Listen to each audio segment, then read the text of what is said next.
He's brought us to the brink of nuclear war. He's brought us to the brink of nuclear war. Obstructed justice at the FBI. Obstructed justice. An indirect violation of the Constitution. An indirect violation of the Constitution. He's taken money from foreign governments and threatened to shut down news organizations. Money from foreign governments and threatened to shut down news organizations that report to shut down news organizations that report the truth. If that isn't a case for impeaching and removing a dangerous president, if that isn't a case for impeaching and removing a dangerous president, then what has our government become? All right, we are doing something that today I'm going to start calling Leopard Encounters, where I do go and perhaps talk to some people out in the field, or at least try to. Now, I did film an introduction to this yesterday, but it wasn't really that good. In any case, Indivisible, which is an organization that is actively promoting impeachment, along with MoveOn.org and Need to Impeach, which is, Tom Steyer's organization, and Democracy for America, which I believe is Howard Dean's organization, and all these other fake organizations by the people, which is part of the Momentum Network, which we're going to get to at some point. They are trying to go to every town hall in the country and get people to talk about impeachment. Now, what I did was I went to the one closest to me, which was in Strongsville, and I actually got, I shouldn't have paid much money for it, but I don't really have memory on my phone, so I got this piece of crap camcorder here. And I went to see if there was going to be anybody who actually showed up at this impeachment inquiry or town hall as it was supposed to be. And, well, you'll see.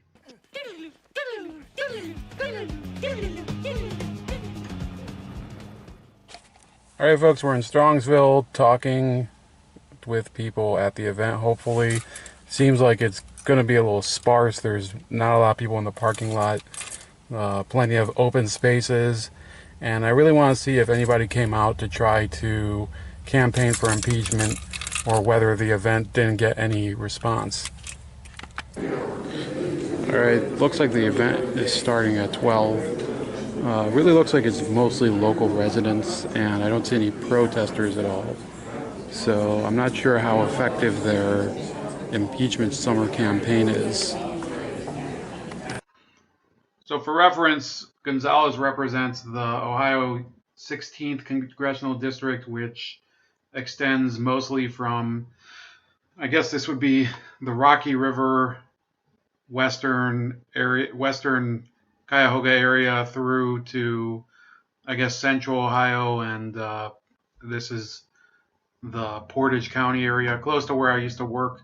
So it's a fairly conservative district, and I don't think he's really going to have much of a crowd of people that would care about impeachment personally. He's also a former football player. He went to Ohio State. I don't think he was on the team that won the national championship. And he also played for the Colts and I guess briefly for the Patriots. That's all I know about Anthony Gonzalez. But we want to talk about the Ohio State. We want to talk about what he did at Ohio State. And we want to talk, he was a fighter on the field, and he's a fighter there in Washington, D.C. for us. So.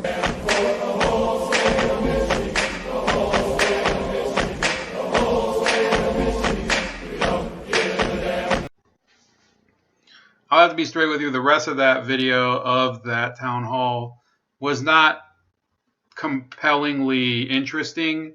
And in fact, you could probably say that there wasn't much for me to stay around for because most of it dealt with immigration. But if you want, I will upload the full video of the town hall to YouTube. I'll include a couple of segments that I found interesting, just so that you know that I stuck around and didn't leave. Congressman Gonzalez, come on up. Let's play it.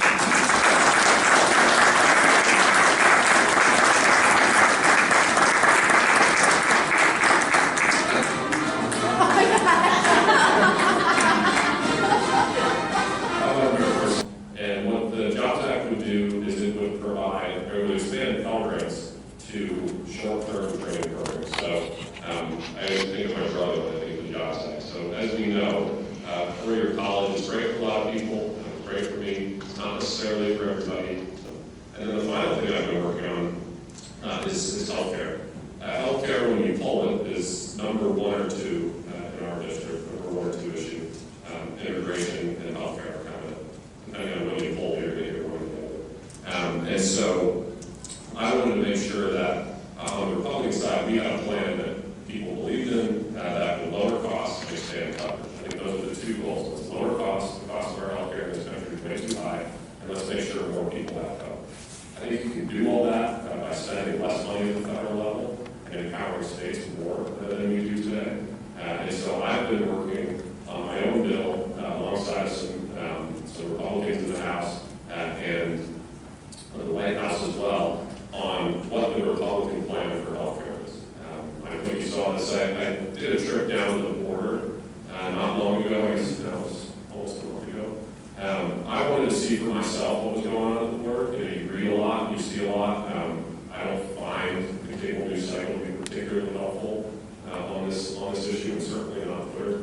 And so I wanted to go down myself. And so I went with a bipartisan group of 7 Democrats, 7 Republicans. We went down to McAllen, Texas, which is where the most crossings are taking place, just to evaluate. We wanted to interview the Border Patrol agents, speak enough Spanish where I could talk to some of the folks who were being detained, and just see the conditions very large. So moving back to gun control, this question asks, how will you vote on magazine ban? How will I vote on magazine ban? Good question.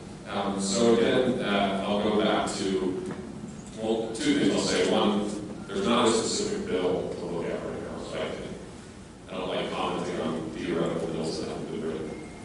But what I would say on that is, yes, I think there are laws we can look at that would ban certain instruments or ban certain weapons or ban certain magazines or whatever it is that I'm frankly not sure would do it. So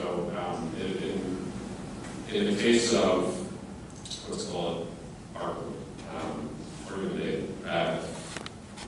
when these individuals decide they're going to do this, remember, they're disconnected from society, they've lost all of them, they've decided that they're going to act as much carnage as humanly possible, and what I would call domestically terrorize the population.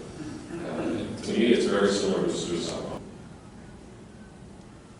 So along those lines, do you support separating children from their parents? Separating children from their parents. So this is one of the reasons I wanted to go down the board was to actually understand this a little bit better. So separations are only happening in a handful of instances. And the sort of bottom line component to that is when the parents are breaking immigration law. Just like if you, so I'm a dad, if I were to be driving with my son and I committed a felony, they would separate me from my son as they should.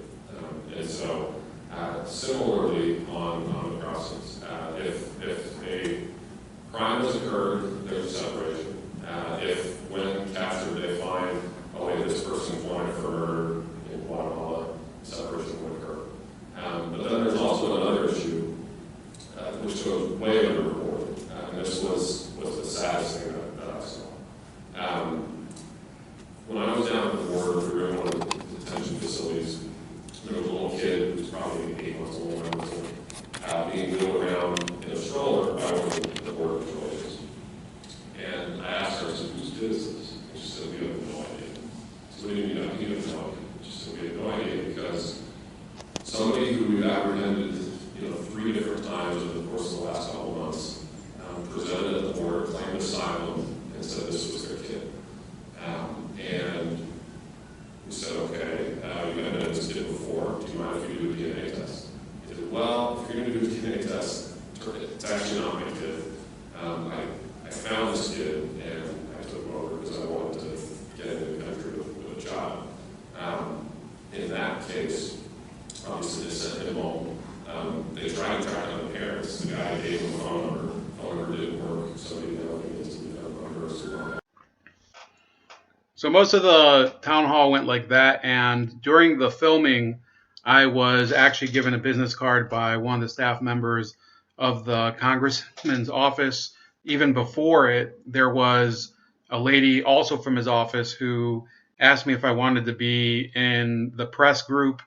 And seeing as I was not actually a resident of the district, I couldn't even ask a question anyway, which I guess is fair because you do prioritize constituent concerns over those of non-constituents. Now, a couple remarks. So, nobody cared about impeachment over there. Probably the median age was above 60, and that would probably be dragged down somewhat by the cops and staff members that were there. So if those weren't there, then it would probably be above 65. Also, almost everyone there seemed to be more involved in asking questions about gun control, veterans affairs, issues of healthcare, especially issues of immigration and H-1B visas. There was one question about DACA and there was one question about climate change. So the impeachment issue is virtually dead over there. And as I was talking to the staff member afterward, who would not go on the record, but she was kind enough to speak for about 5 minutes, she was saying that the gulf between what the media cares about and what members of Congress care about on one hand, and that and the other hand, which is what the constituents care about, is so wide that it's almost as if there's no point in even addressing the media. There was one question during the panel, during the town hall concerning the media, and everybody laughed at once. There was also, I would say, the only controversial moment was when the mayor of Strongsville actually claimed that Anthony Gonzalez played for the Baltimore Colts. Well, he would have had to have played before 1983, and therefore, I actually saw him. I couldn't get it on camera, but he was grinning when the guy said it. But I would say this. Is impeachment a waste of time? Absolutely. I actually drove there and wanted to see some people, maybe get a couple discussions going, and it was all for naught. There was nobody there that had the slightest interest in the issue, not the constituents, not the staff members, not the congressmen, not the police. The people in the lobby weren't really, they hardly knew the event was going on. And I would also say that it's pretty funny that Tom Steyer wants people to think that it's essential to impeach President Trump. Now, was it a total waste of time for me? Somewhat. I actually got to go to the west side and fill up gas, which is about 20 cents less per gallon than over here. So I also went to Sheetz, which is where I got the gas, where I got some really cheap sunflower seeds over here and some coffee, ground coffee. So that's about it. I guess on to the next one, if there is another town hall with a congressman. Lake County, I think, has a congressman where it would make sense. I don't think our congresswoman would really care, seeing as she's more interested in writing letters requesting clemency for wife-beating judges. But that's a different issue for a different time. Please like, share, and subscribe. Also subscribe to me on Minds.com, as well as on BitChute and on Subscribestar if you want to donate. All of those are at Chef Leopard and on Gab.com at Starscream85. And I'll talk to you later. Have a great weekend. If that isn't a case for impeaching and removing a dangerous president, then what has our government become? Inside my future eye, what I see just makes me cry.